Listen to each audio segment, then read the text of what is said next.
After the Josh Giddey trade to the Chicago Bulls for Alex Caruso, it was revealed that Giddey actually requested a trade as OKC were looking to play him more as an off-the-bench role in next season, and he didn't want that in this stage of his career, and here's what he had to say about it and the trade to Chicago. Sam Presti offered pretty specific detail in his statement announcing the trade, saying that he held some conversations with you about a reserve role that you didn't show much interest in and professionally conveyed your desire to maybe seek opportunities elsewhere. That leads to the obvious follow-up question, which is, in your initial dealings with the Bulls, have you been given any indications or assurances that you'll be the starting point guard next season? Yeah, I mean, in regards to Sam's comments, it's pretty accurate. We spoke a lot throughout the offseason and even in our exit interviews. And I've had a great relationship with Sam throughout my entire time in Oklahoma. And the one thing about him that I really respect is his transparency. And he's very open and honest with players, and especially with me throughout this whole process. And obviously, I came off a tough year. My role shifted a little bit. I was playing a lot more, off ball and kind of in a different role to what I've ever done in my career. So there was no secrets that it was going to take some kind of flexibility on my part to fit in with the team that we had and the structure that we had and the type of players that we had. So and he spoke to me about looking at potentially different roles, coming off the bench, running the second unit, things like that. And I just said to him, at this point in my career, I'm 21 years old. It wasn't something that I was overly eager to do. And he completely understood, and just throughout the whole process, we were open and honest with each other. And I said to him, "Look, coming off the bench at this point in my career, it's not something I'm trying to do and take a reserve role." But he got it. We worked together through the whole process, and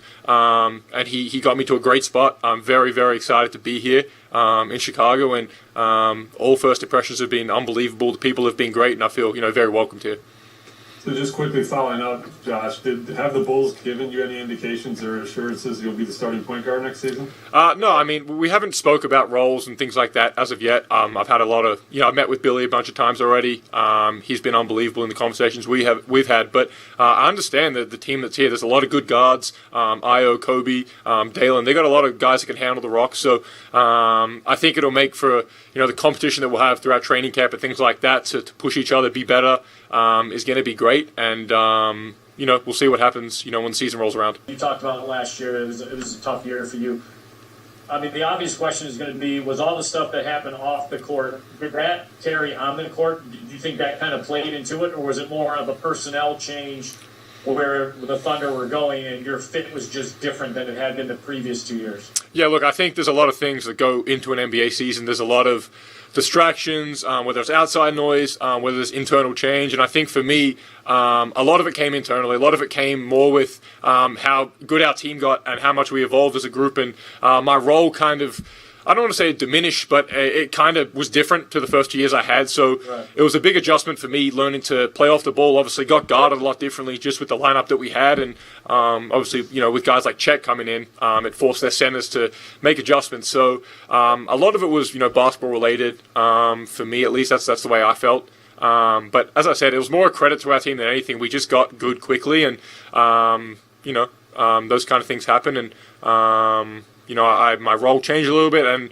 it was just a year of adjusting and learning different things. I'm just curious if you can talk a little bit about your experience in the playoffs and just the way that ended with your role kind of diminishing a little bit. And since then, have you done any reflecting about some of the stuff that you can continue to grow and work on in your game as you transition to the Bulls? Yeah, I mean, it was tough because, as a player, you first you want to get to the NBA, and then when you're in the NBA, you want to be a part of big games in the playoffs. And that, I've dreamt of that moment for so long, and for it to end the way it did, kind of left a sour taste in my mouth for a long time. And it's tough to go into the summer as your last, stint in the NBA for that season. And it just showed me that there's so many things I have to work on to be able to be valuable in those moments. And as I said earlier, these are the lessons that, I'd rather learn now as a young kid in my career, opposed to when I'm later in my career and it's the first time I'm experienced playoff action and I don't know what to expect. And, it was probably a blessing in disguise for me. It really taught me what I need to work on, how I need to get better. And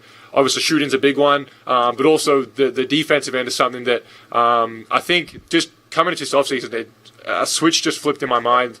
And I just realized that to be at the highest level, you've got to really compete at that end. You've got to be able to sit down, guard guys, and that's the side of the ball that I really want to take pride in. I think the offense will come naturally, but it's that side of the ball that I really want to take steps forward in to make sure when playoff time comes around that I'm ready to go both sides of the ball and not just one.